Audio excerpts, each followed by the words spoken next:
Assalamualaikum warahmatullahi wabarakatuh. So this is the third video for course SMR3013 Research Methods. So this video is about chapter 2, the continuous part of chapter 2. Before this, I already shared with you what is meant by quantitative and what is the difference between quantitative and qualitative research. So in this video is basically an extension of that video, and this video will elaborate more on the types of quantitative and types of qualitative research. Okay, so let's begin with the first video on what is meant by quantitative and qualitative research. So previously, I believe you understand that quantitative it involves research that is can be measured. The data is quantitative. It can be measured, it counted. And compared to qualitative research, so basically qualitative research focusing on data that is not in a sentence form, in which you are doing an interview or observation. So in this video, I will explain more about each one of it. Okay, so first I will share with you about the types of quantitative research. Okay, let's look at this YouTube video.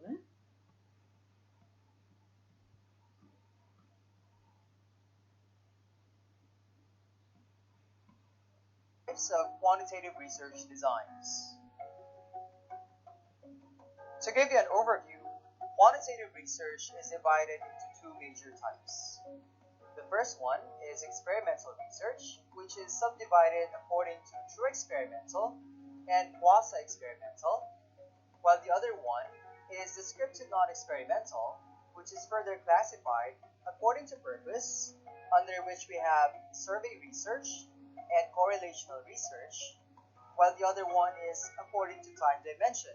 Some examples are cross-sectional research and longitudinal research.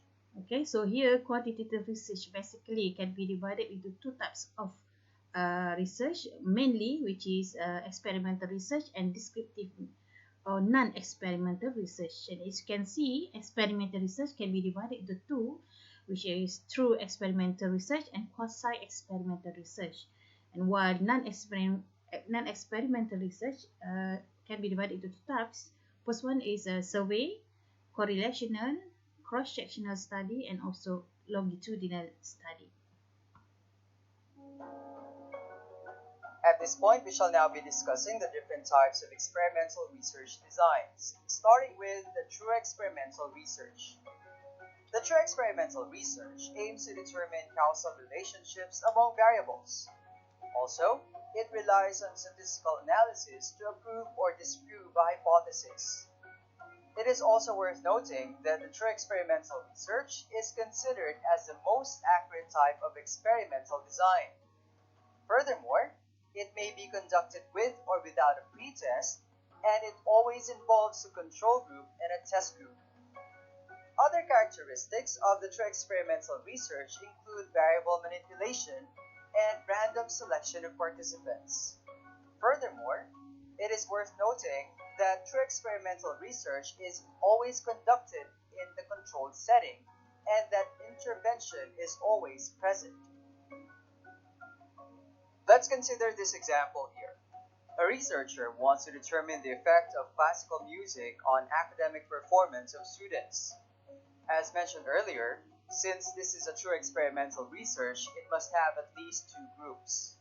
One would be the control group, while the other one would be the test or experimental group. In the control group, everything is held constant or regular, which means that there would be no intervention, which means that there are no music or there is no music played in their classes. While in the test or experimental group, there is the presence of intervention, which is the classical music. This intervention can further be manipulated through variable manipulation such as frequency and music volume. Okay, so this is the first example. For instance, your title of the research is the effect of classical music on academic performance of students. Okay, so here basically the objective, they want to test whether by using classic music does it affect to your academic performance? The hypothesis here will be um, they expect that when you are learning using classical music, your score or your marks will be increased. Okay, so that is what happened here. You have control group. This is experimental research. You have control group. There's no intervention at all. So this is just a traditional method. And then you have another group in which you have intervention when you are the learning process based on this classical music. Okay. At the end of the study, the researcher then gives an assessment between the control group without music and the test or experimental group with music by looking at their academic performance. Based on this example, we can have the conclusion that playing classical music while studying has a positive effect on the student's academic performance. Okay, so here in this experimental research, at the end of this study, they give the student assessment. So as you can see here, this is the traditional class, means there's no intervention of classical music, and they score B plus after the assessment, while the other class, which is the experimental group, they learn using classical music and they score A plus. So here they can make conclusion that with classical music, the academic performance can increase, or in other words, classical music does affect the academic performance. Okay. Another experimental research design is quasi-experimental research. Similar to true experimental research, quasi-experimental research aims to determine causal relationships among variables. It bears resemblance to true experimental research, but different because in quasi-experimental research, participants are not randomly assigned and it involves the conduct of pre-test and post-test.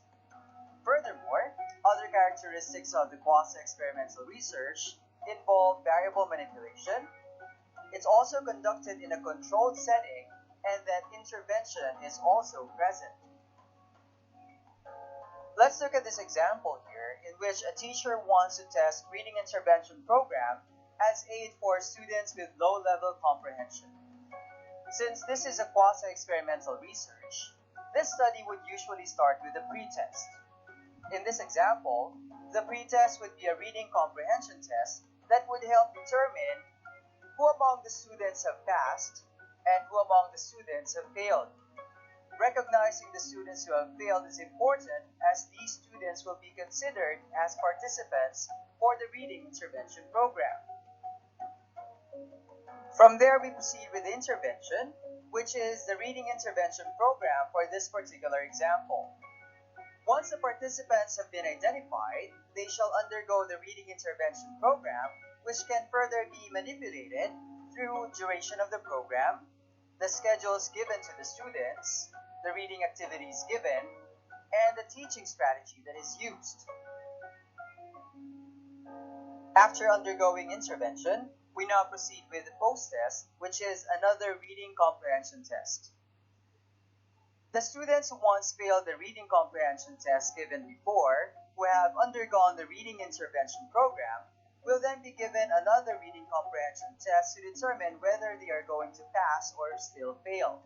If they have passed, we can have the conclusion that the reading intervention program is effective in improving the reading comprehension of students with low-level comprehension.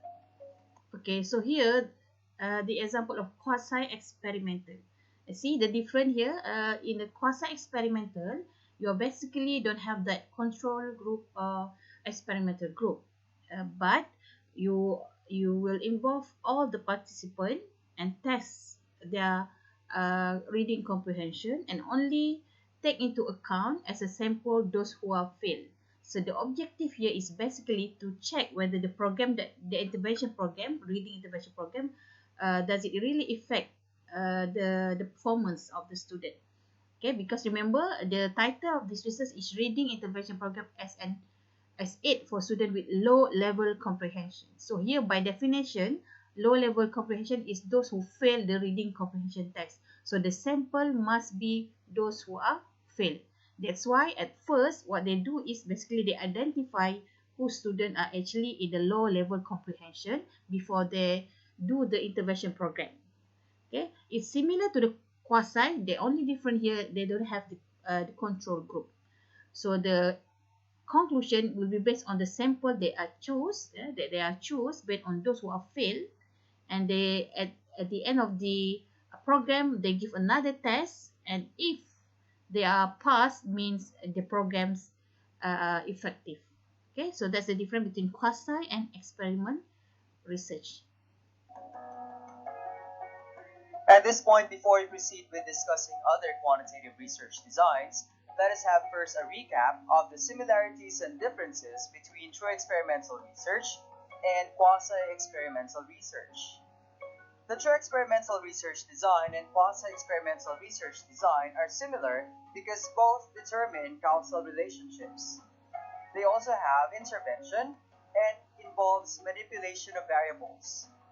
They're also the same because both are conducted in a controlled setting. In terms of differences, in true experimental research, there is the random selection of participants, whereas in quasi-experimental research, the participants are not randomly selected. Also, true experimental research may be conducted with or without a pretest, while quasi-experimental research involves pretest and post-test. And finally, true experimental research involves a test group and a control group, while quasi-experimental research does not have any control group. Now let's discuss the types of non-experimental research designs according to purpose. Okay, so here next is about non-experimental research. So just now is about experimental research. We have two types, which is experimental research, pure experimental research, and another one is quasi-experimental research. So the third type is non-experimental research. With survey research. Survey research is done to gather evidence on people's knowledge, opinions, attitudes, and values on various issues and concerns. The survey research makes use of questionnaires, interviews, and surveys. Also, in a survey research, the variables are not controlled or manipulated, and no intervention is applied. Say, for example, a researcher wants to conduct a survey on the preference of individuals towards mass testing. What she does is to identify the participants and give them the questionnaires that they will answer. Again, in survey research, there is no intervention because the researcher would only wait for the respondents to give out their answers. Also, in survey research, the responsibilities of a researcher focus on recording and tallying the responses, analyzing and interpreting the tally data, and from these particular data, come up with conclusions. Based on this example, the data that the researcher was able to identify is that those who answered yes is 75%, while those who answered no is 25%. From this particular data, the researcher then comes up with the conclusion that majority or 75% is in favor, therefore, Group A is in favor of mass testing. The next type of non-experimental research design according to purpose is the correlational research.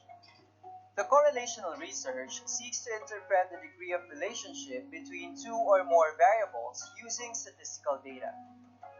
Also, similar to the survey research, in correlational research, variables are not controlled or manipulated, and no intervention is applied.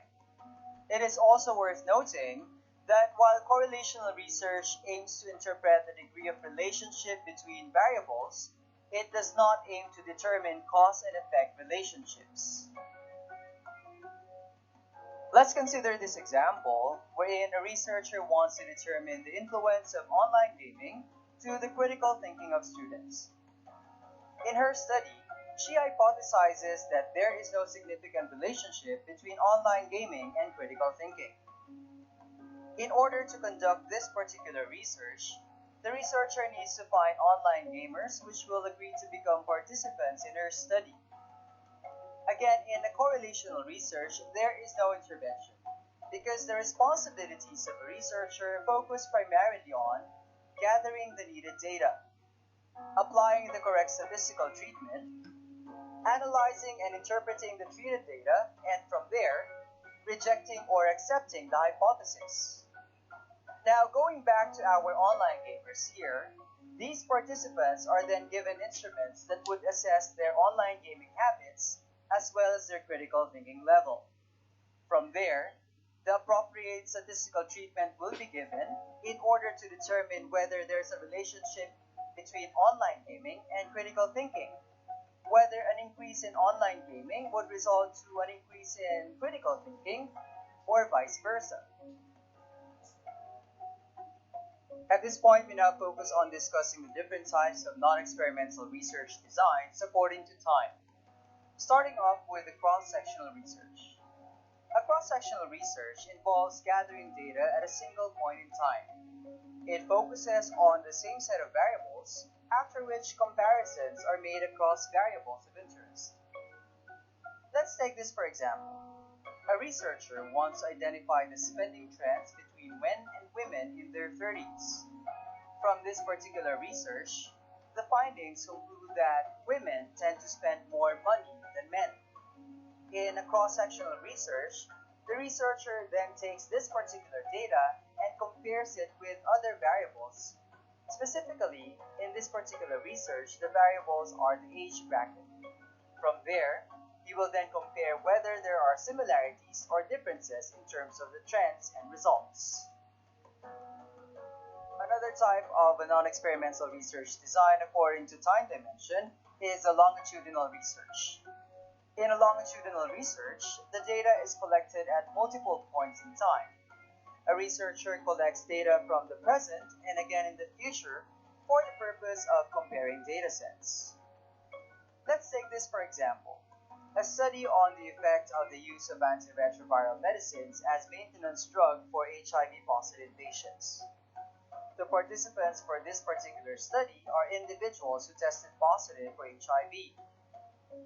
At the start of the longitudinal research, their HIV viral load is taken and recorded before they are given the medicines, after which their viral load is monitored on a specific schedule in order to determine how the medicines are working.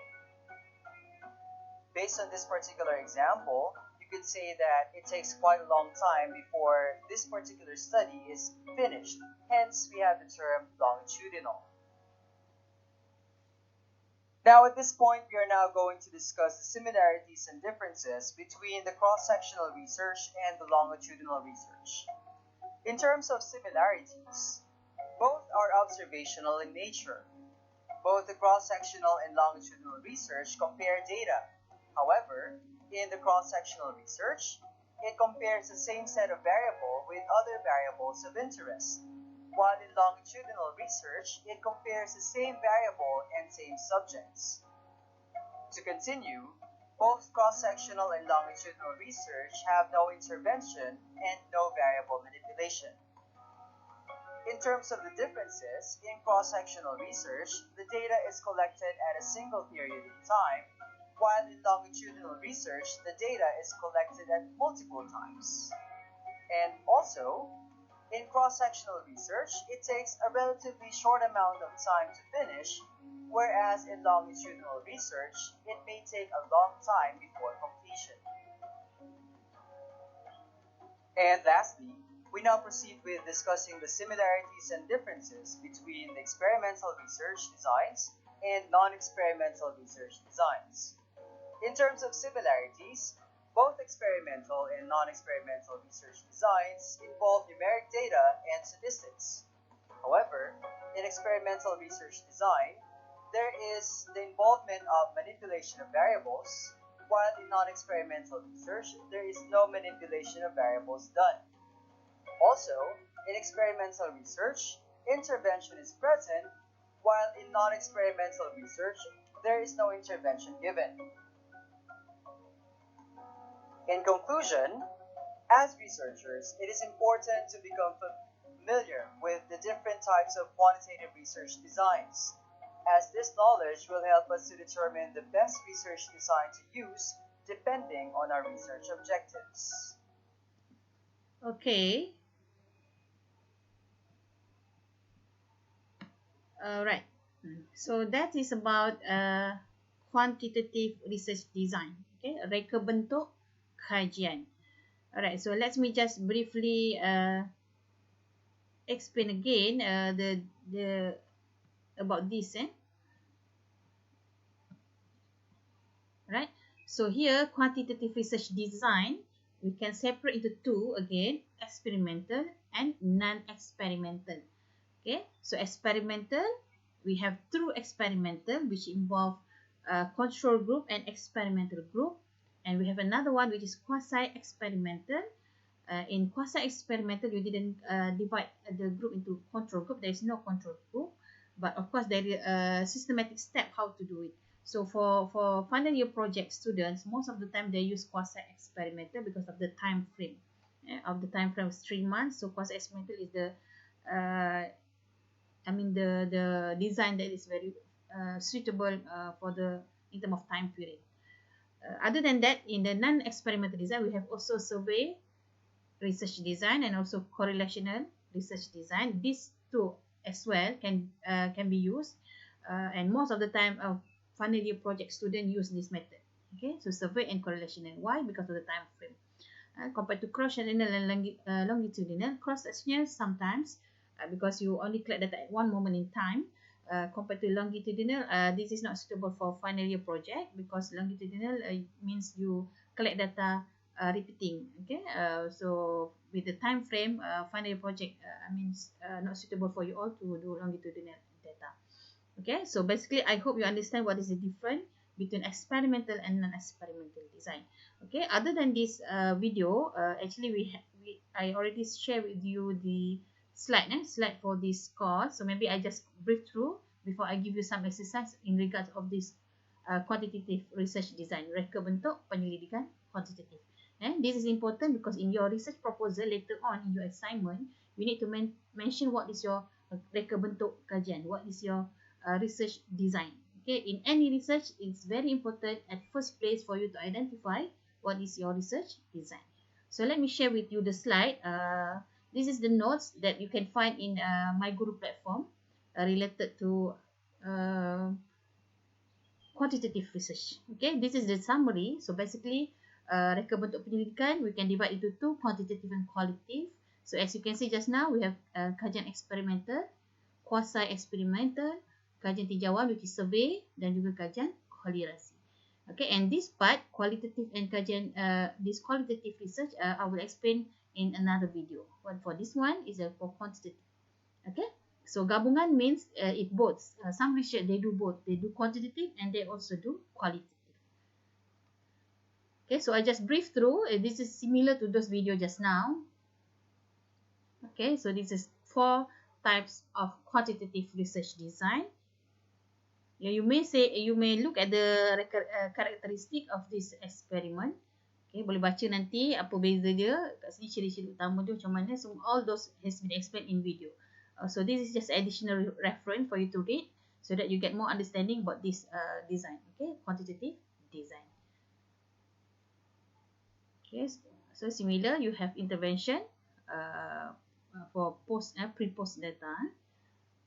This is what we call as a experimental. We have experimental group and also control group. This is quasi survey. So there's an explanation how to handle survey.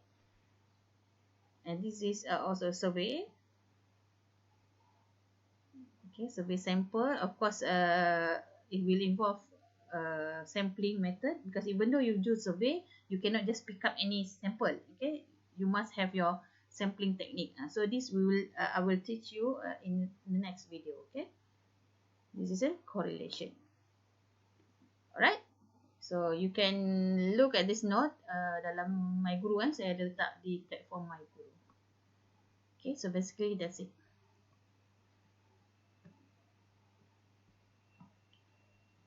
Alright, so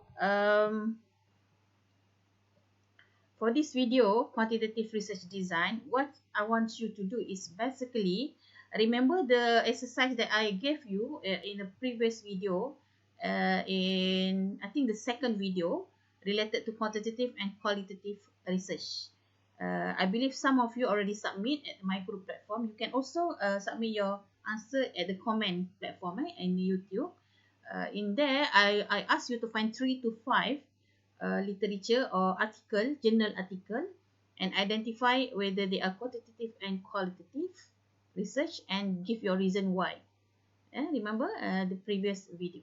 So this time, what is the exercise will be similar. You're referring to the similar article that you read before, 3 to 5 article. And what I want you to do is basically identify what is the research design that they use. Okay, what is the specific research design that they use in the journal article. Okay, so for this video is specifically for quantitative, means you are looking at those exercise. When you said that is the quantitative research, so you need to some kind of explain what is the research design. Okay, understand? Okay, so you just refer to the exercise, previous exercise, use the same answer, but extension from there is you just write down. When you say it is quantitative research, you need to mention what is the research design. Is it a experimental? Is it a quasi-experimental? Is it a survey? Or is it a correlation research? Okay, this is for the part of quantitative research. To those who answer qualitative research, that one you need to do it at the next video, in the quantitative research video. Okay, thank you all.